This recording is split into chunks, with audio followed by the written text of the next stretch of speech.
제가 옛날에 오늘 본문에 나오는 가나 혼인잔치 교회의 성지순례를 갔을 때에 한번 가본 적이 있습니다. 근데 동네가 크질 않아요. 이렇게 서쪽을 향해 있는데 아마 가나 혼인잔치 때문에 그 동네가 관광객이 좀 많지 않았나 하는 생각을 가져옵니다. 근데 그 교회를 들어가면서 벽에 요한복음 2장 1절이 새겨져 있습니다. 한번 읽어주세요. 사흘째 되는 날에 갈릴리 가나에 혼인잔치가 있었다. 예수의 어머니가 거기에 계셨고 예수와 그의 제자들도 그 잔치에 초대를 받았다. 네, 요한복음 2장 1절을 거기다 이렇게 새겨놓고 그 옆을 따라서 지나갑니다.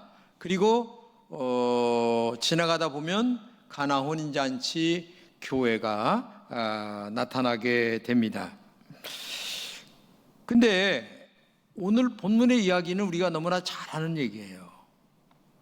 가나 혼인잔치가 있었는데 중간에 포도주가 떨어졌어요. 유대 사회에서 손님들에게 포도주를 대접하는 것은 굉장히 중요합니다. 그러니까 그것을 알아차린 예수님의 어머니 마리아가 예수님에게 얘기했습니다. 그러니까 예수님께서 하인들에게 돌 항아리 6개가 있는데 그 항아리에다가 물을 가득 채워라 라고 하라고 얘기를 했더니 예수님께서 예수님의 어머니가 하인들에게 얘기를 하게 되죠. 그러니까 물을 퍼다가 아구까지 채웠다. 그러니까 찰랑찰랑 채웠어요. 그러니까 철저한 순종을 얘기하는 겁니다. 아주 중요하죠. 순종을 할 때에 끝까지 순종하는, 그리고 마지막에 이 물을 떠다가 연회장한테 갖다 줘라 했더니 연회장이 먹어보니까 이게 웬일입니까? 완전히 좋은 포도주가 생겼어요. 한번 좀 읽어주세요. 누구든지 먼저 좋은 포도주를 내놓고 손님들이 취하면 그보다 못한 것을 내놓는데 지금까지 좋은 포도주를 남겨두셨군요. 자, 이것이 본문 말씀이에요. 이게 너무나 잘 아는 본문인데 이 본문에서 오늘은 저는 조금 새로운 각도에서 이 음성을 들었기 때문에 그 말씀을 좀 전하려고 합니다. 그런데 이 가나 혼인잔치의 교회에 가면 놀랍게도 사도 요한의 동상이 있습니다. 근데 그 아래에는 에반젤리스트라고 쓰여져 있는데, 즉 복음의 저자라는 뜻이죠. 그런데 왜 사도 요한의 작은 동상을 이 교회 안에다가 세워놨을까가 중요하다는 얘기죠. 너무나 중요하다는 얘기예요. 그것은 요한복음의 저자인 요한의 말씀을 생각해 봐라. 그래서 제가 요한복음 1장을 쭉 한번 읽어봤습니다. 요한복음 1장 3절에 이렇게 적혀 있어요. 모든 것이 그분을 통하여 생겨났다. 그분 없이 생겨난 것은 하나도 없다. 이 말은 뭐냐? 바로 예수 그리스도를 말씀하시면서 예수님을 통하여 모든 것이 생겨났다. 이 땅에 모든 것이 창조되었다. 즉 다른 말로 얘기하면 그분은 하나님이시다, 이런 뜻이거든요. 1장 14절입니다. 말씀이 사람이 되어 우리 가운데 거하셨다. 근데 이런 하나님께서, 말씀이셨던 하나님이 사람이 되어 이 땅에 오셨다는 얘기입니다. 다른 말로 얘기하면 눈에 보이지 않는 하나님이 눈에 보이는 하나님으로 우리에게 나타나셨다라는 얘기입니다.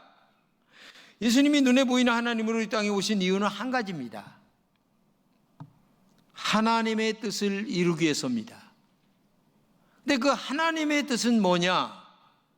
한마디로 얘기하면 변화입니다. 변화되라. 마치 오늘 본문에 물이 변하여 포도주가 되듯이 너희들도 변화되어라. 변화가 굉장히 중요한 의미를 갖고 있다는 얘기입니다. 물이 포도주가 되듯이 오늘 우리도 변화가 되어야 된다는 얘기입니다. 우레의 아들이었던 요한이 복음의 사람으로 변화되었습니다. 다혈질이었던 베드로가 정말 십자가 복음의 사람으로 죽을 수 있도록 변화되었습니다. 오늘도 우리도 진실한 복음의 사람으로 변화되는 것이 중요하다. 이게 굉장히 중요한 거예요. 근데 더 중요한 것이 있습니다. 변화로 끝나지 않고 한 가지 더 중요한 의미가 있는데 15장 7절입니다. 너희가 내 안에 거하고 내 말이 너희 안에 거하면 무엇이든지 원하는 대로 구하라. 그리하면 이루리라. 자, 여기 너희가 내 안에 내가 너희 안에라고 하는 말은 너와 내가 하나가 되는 변화를 얘기하는 겁니다. 너 따로 나 따로가 아니고 하나님의 성령 안에서 거하는 삶, 하나님의 말씀대로 살아가는 삶이 오늘 진정한 변화가 될 때에 어떤 결과를 가져오냐? 열매가 맺힌다는 겁니다. 축복의 열매, 은혜의 열매, 모든 좋은 열매가 맺혀지는 은혜가 우리의 삶을 통하여 증거되고 나타나고 그리고 하나님의 영광을 나타내는 결과를 가져오게 된다. 이것을 얘기하는 건데 이것을 다른 말로 얘기하면 성숙한 신앙이다. 또 다른 말로 얘기하면 숙성된 신앙이다. 그렇게 말할 수가 있는 것입니다. 다른 말로 얘기하면 겉의 변화가 아니라 내면의 숙성, 내면의 변화를 얘기하는 겁니다. 그래서 예수님의 첫 이적은 가나 혼인잔치에 항아리에 물을 통하여 기적이 일어났다고 하는 사실을 우리에게 가르쳐주고 있는 거죠. 물이 기적의 근원이었다는 얘기입니다. 물은 색깔도 없습니다. 냄새도 없습니다. 맛도 없습니다. 근데 이 물을 통해서 붉은 피가 생겼습니다. 이 물을 통하여 포도주가 생겼습니다. 이 물을 통하여 무색한 것이 유색으로 바뀌었습니다. 맛이 없던 것이 맛있는 포도주로 변했습니다. 오늘 여러분 생각해 보세요. 나 예수 믿고 정말 변했다. 자신이 변한 것으로 생각하십니까? 내가 생각하는 변화가 아니라 하나님이 생각하는 변화, 다른 사람들이 정말 변했어 라고 인정하는 그런 변화가 있어야 된다는 얘기예요. 맛이 있어야 된다는 얘기입니다. 색깔도 보여야 된다는 얘기예요. 이런 것들이 진정한 우리의 변화라는 얘기예요. 내 안의 우물은 두 가지로 볼 수 있어요. 첫째는 뭐냐? 하나님의 형상이라고 하는 내 안의 우물입니다. 신의 속성이 내 안에 있다는 얘기입니다. 하나님의 속성이, 하나님의 형상이 내 안에 들어있다는 얘기입니다. 하나님이 인간을 지을 때에 하나님의 형상으로 우리 안에 만들어 놓으셨습니다. 그래서 인간만 영원을 사모하는, 즉 천국을 사모하는 마음이 있어요. 응? 인간만 하나님을 찾기에 제사를 드립니다. 신을 찾는다는 얘기예요. 개돼지는 제사 못 드리죠. 왜? 영혼이 없기 때문에. 이걸 알아야 돼요. 인간만 육신과 영혼과 정신이 있습니다. 인간에게만 종교가 있기에 제사가 필요한 겁니다. 인간에게만 하나님의 형상이라고 하는 영적인 물이 우리 안에 흘러가고 있는 거예요. 여러분 그걸 알아야 돼요. 그래서 교회는 이 영적인 물을 길러내는 것이 교회입니다. 세상의 물을 기르는 게 아니에요. 영적인 것을 터치해 주는 것이 교회입니다. 이걸 여러분들이 알아야 돼요. 하나님의 형상의 그 의무를 말씀을 통하여, 목사님의 설교를 통하여 터치해 주는 곳이 교회라는 얘기예요. 두 번째는 조금 더 깊게 얘기한다면 내 안에 마음의 우물이라는 게 또 있습니다. 마음의 우물. 우리는 날마다 내 안에 있는 마음의 우물에다가 두레박을 던져서 길러냅니다. 이게 굉장히 중요하죠. 그리고 내 마음이라는 우물에서 그 물을 길러내는데 때로는 기쁨이라고 하는 물을 길러내기도 합니다. 행복이라고 하는 물을 길러내기도 합니다. 때로는 자기 욕망이라고 하는 우물을 길러내기도 합니다. 때로는 정말 기분 나쁜 것을 길러내기도 합니다. 그래서 불화가 치밀어 오르기도 합니다. 어떤 사람은 화합을 중요하게 여기는 사람도 있습니다. 왜? 화합이라고 하는 우물을 길어내기 때문에. 여러분, 겟세마네 동산에서 예수님이 기도하실 때에 뭘 기도하셨어요? 내 뜻 좀 이루어 주세요 기도했어요. 근데 하나님의 뜻은 네 뜻이 아니라 내 뜻을 너는 실행하는 것이야. 다른 말로 얘기하면 십자가에 죽어야 된다는 거죠. 근데 결국은 하나님의 뜻에 순종하는 예수님이셨거든요. 그래서 여러분과 제가 구원을 받고 천당 가는 은혜를 입게 된 줄로 믿습니다. 이게 믿음이에요. 내 뜻을 가지고 나왔다 할지라도 하나님의 말씀은 네 뜻이 아니라 내 뜻을 실행하라 라고 할 때 아멘 하고 우리는 실행해야 되는데 안 하거든요. 그러면서도 예수 잘 믿는다고 합니다. 근데 하나님은 잘 믿는다고 하겠어요? 아니거든요. 여기에 우리의 함정이 있다는 얘기입니다. 이거를 우리가 알아야 됩니다. 정말 우리는 이것을 깊게 생각하는 마음이 있어야 돼요. 그 마음이라는 우물이 없다면 아픔도 없을 겁니다. 기쁨도 없을 거예요. 마음이 아예 없다면. 그런데 하나님은 마음을 주셔서요. 이 마음에서 너의 뜻을 기르지 말고 내 뜻을 길러라. 응? 제발 부탁한다. 이렇게 말씀하고 있는 거죠. 그런데 물이 포도주로 변하는 것은 정말 신비한 거죠. 있을 수 없는 기적적인 일입니다. 그러나 물이 변하여 포도주가 되는 신비보다 더 큰 신비를 우리는 날마다 경험하고 있다는 사실을 알아야 됩니다. 내 마음에서 길어올리는 마음이라는 우물 속에서 정말 이 마음의 우물이 여러 가지 마음으로 변하여 올라온다고 하는 이 신비를 날마다 가지고 있다는 사실을 알아야 됩니다. 아브라함은 처음에 자기를 많이 길어올렸어요. 그래서 아들 못 얻을까 봐 세칸도 얻어서 아들 낳기도 해보고 별짓 인간의 짓을 다 했어요. 그런데 100살에 아들을 주시는 하나님을 만나고 난 다음에 그는 하나님의 말씀이라면 자기의 생명보다도 소중한 아들 이삭을 하나님께 번제로 드리는 내려놓음의 신앙, 그리고 하나님의 뜻을 길어올리는 내면의 마음의 우물을 영적으로 길어올렸다는 사실을 우리가 알아야 돼요. 이렇게 변화가 되어야 된다는 얘기입니다. 이런 변화를 하나님이 지금도 성령으로 우리에게 원하신다는 사실을 우리가 알아야 될 줄로 믿습니다. 예수님이 물을 포도로 만드신 기적은 나의 마음을 어떻게 사용할 것인가를 우리에게 가르쳐주고 있는 거예요. 혼인잔치에 포도주가 떨어졌어요. 혼주는 난리가 났습니다. 그리고 손님들도 야, 이 마시는 포도주 조금 더 먹었으면 좋겠는데 라는 아쉬움이 있었어요. 그때 예수님은 사람들이 가장 필요로 했던 포도주를 물로 만들어 주셨습니다. 그래서 잔치가 행복하게 끝났습니다. 이것은 우리의 마음을 어떻게 사용할까를 말씀해 주고 있는 것입니다. 오늘 우리가 살아가는 인생에서 떨어진 포도주를 만들어 주시는 예수님의 마음을 가져라 너도, 이렇게 말씀하고 있는 겁니다. 상처 입은 마음들을 달래주라는 얘기입니다. 지금 연회장도 큰일 났고 아니면은 집주인도 큰일 났고 손님들도 어려워요. 떨어진 사람들이 많아요. 우리 주변에 포도주가 지금 떨어진 사람들이, 상처 입은 사람들이 많이 있어요.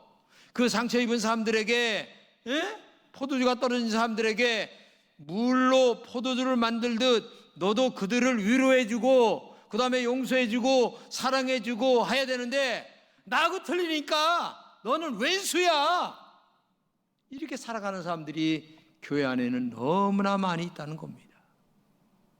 자아가 계속 스물스물 올라오고 있는 거예요. 지금도 그렇게 오랫동안 하나님의 말씀을 들었는데도 내가 아직도 안 죽고 하나님의 말씀이 나를 지배하지 않고 성령이 나를 지배하지 않고 내가 나를 지배하는 신앙이다 보니까 이런 영적 상태가 되어져 가고 있다고 하는 사실을 우리가 알고 있어야 된다는 얘기죠. 하나님이 지금도 말씀하십니다. 하나님이 천지를 창조한 것처럼 너의 마음도 새롭게 창조할 수 없느냐? 너 한번 이 너의 마음의 변화를 놓고 얼마나 고민했냐? 내가 이렇게 살면 안 되는데 라는 것 가지고 정말 고민 많이 했냐? 물이 포도주로 바뀌듯 정말 너 좀 변화를 놓고 얼마나 고민했냐? 누군가 필요한 이에게, 누군가 필요한 때에, 누군가 필요한 마음으로 대해줄 수 없느냐? 왜 너는 네 입장만 생각했냐? 상대방의 입장으로 돌아가 봐라. 예수님의 마음으로 돌아가 봐라. 이때 예수님은 뭐라고 말씀하실까? 상대방의 입장으로 돌아가면 이때 어떤 마음으로 내가 얘기를 할까를 생각을 해야 되는데 평생 그런 생각 한번 안 해요. 상대방의 입장 생각 안 합니다. 오직 납니다. 평생 예수 믿었는데도 오직 나예요. 이게 우리들의 영적 상태란 얘기예요. 아직도 그냥 물에서만 머물고 있는 신앙이죠. 포도주로 변해야 되는데, 예? 이것이 예수님이 너희 마음의 우물에서 하나님이 기뻐하는 포도주를 길어 올려야 되지 않느냐, 이걸 얘기하고 있는 거예요. 창세기 1장에 보게 되면 하나님께서 천지를 창조하신 후에 하신 말씀이 꼭 있어요. 하나님이 보시기에 참 좋았다. 제가 1장을 쭉 읽어보니까 언더라인 해놓은 데가 있고 안 해놓은 데도 있는데 약 한 9번 정도인가 8번 정도 나와요.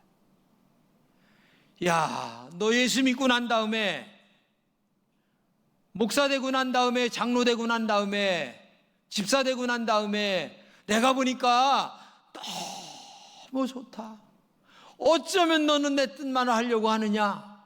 내 뜻은 다 내려놓고 어쩌면 너는 내 뜻만을 위하여 십자가에까지 죽으려고 하느냐? 라고 하는 사람들이 되어야 될 텐데, 오랫동안 예수를 믿었어도 아직도 내 뜻만 응답해 주세요, 내 뜻만 지금도 해결해 주세요라고 하는 그 고집과 아집을 내려놓지 못하고 살아가는 우리들 때문에 오늘도 주님은 탄식하고 계시고, 물만 보시면서 내가 하나님이 사람이 되어 온 것처럼 너희들도 좀 변해야 되는데 왜 변하지 않느냐? 변하기만 하면 아름다운 축복의 열매가 엄청나게 맺을 수 있는데 이렇게 말씀하고 있다는 얘기예요. 우리는 주님의 뜻이란 포도주를 마음의 우물에서 길어 올릴 줄 알아야 될 줄로 믿습니다. 다른 사람이 필요로 하는 포도주를 마음의 우물에서 길어 올려야 될 줄로 믿습니다. 사랑과 용서라는 포도주를 마음의 우물에서 길어 올려야 된다는 얘기예요. 우리는 예수님께서 십자가에서 피를 흘리면서 하신 기도를 기억해야 됩니다. 누가복음 23장 34절입니다. 예수께서 이르시되 아버지 저들을 사하여 주시옵소서. 이게 언제 하신 기도예요? 예수님 십자가에 피 흘려 죽으시면서 죽기 숨이 떨어지기 직전에 하신 말씀이에요. 사랑과 용서입니다. 그런데 우리는 사랑과 용서보다 내 감정을 먼저 앞세우는 것이 우리들입니다. 내 뜻이 먼저입니다. 나의 욕망이 먼저입니다. 언제 어디서나 주님의 뜻을 먼저 생각하지 않아요. 이때 주님은 뭐라고 하실까? 아니, 십자가에 피 흘려 죽으시는 순간에도 하나님의 뜻을 먼저 생각하신 주님을 배우는 것이 신앙생활인데 우리는 그걸 안 배워요. 교회 나와서 내가 안 죽어요. 내 뜻이 이루어지지 아니하면 기분 나빠요. 하나님의 뜻이 이루어지는데도 기분 나빠요. 참 신앙생활 어렵습니다. 목회가 그래서 어려운 거예요. 정말 저도 마찬가지고, 이건 아마 저한테도 하는 설교고 여러분들에게도 하는 설교입니다. 저도 회개 많이 합니다. 하나님의 뜻보다 내 뜻을 세우려고 하는 그것 때문에. 우리가 교회를 다니지만 겉만 변한 것 아닌가 생각해 보시기 바랍니다. 하지만 속 사람은 변하지 않았지 않았나 생각도 해봐야 돼요. 그래서 나를 변화시켜 달라고 기도를 얼마나 하고 있는가. 하나님 나를 변화시켜 주세요. 이 기도가 정말 여러분의 기도의 핵심을 뚫고 있는가? 메인인가? 아니면은 어쩌다 한번 하는 기도인가? 응? 하인들처럼 아구까지 철저하게 순종하는 믿음이 나에게 있는가?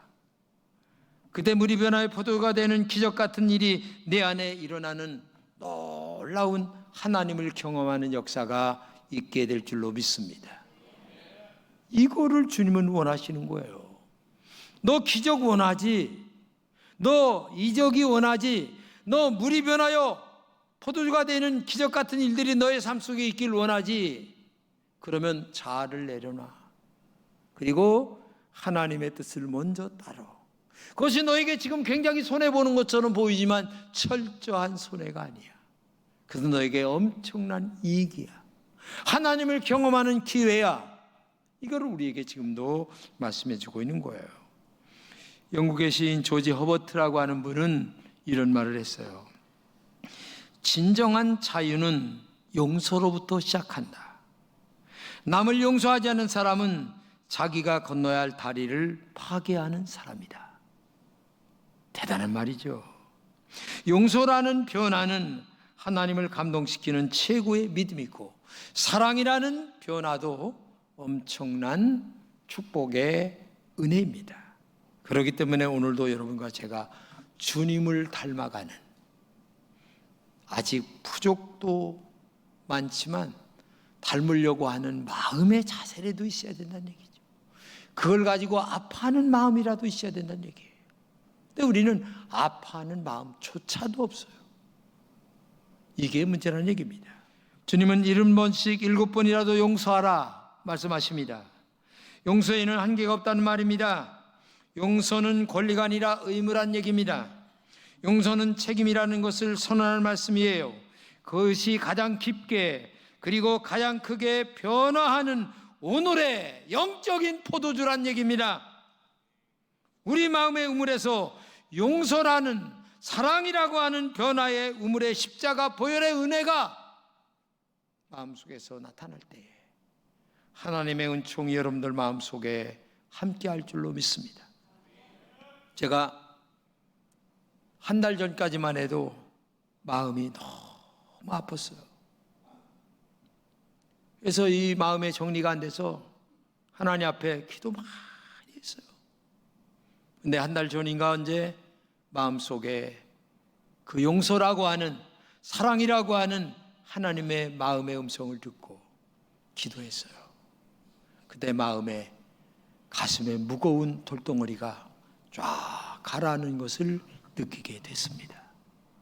정말 우리가 최고의 주님의 기적을 경험하는 것은 그런 것이 아닐까. 오늘도 포도주가 변하여, 맹물이 변하여 포도주가 되는 이 거룩한 은혜는 어디서부터 시작되느냐? 너의 마음의 우물을 어느 것을 길러내느냐? 여기에 달려있다는 것을 꼭 기억하고, 오늘도 사랑과 용서라는 우물을 길러내는 우리 금천의 모든 성도들이 되시기를 진심으로 축복합니다.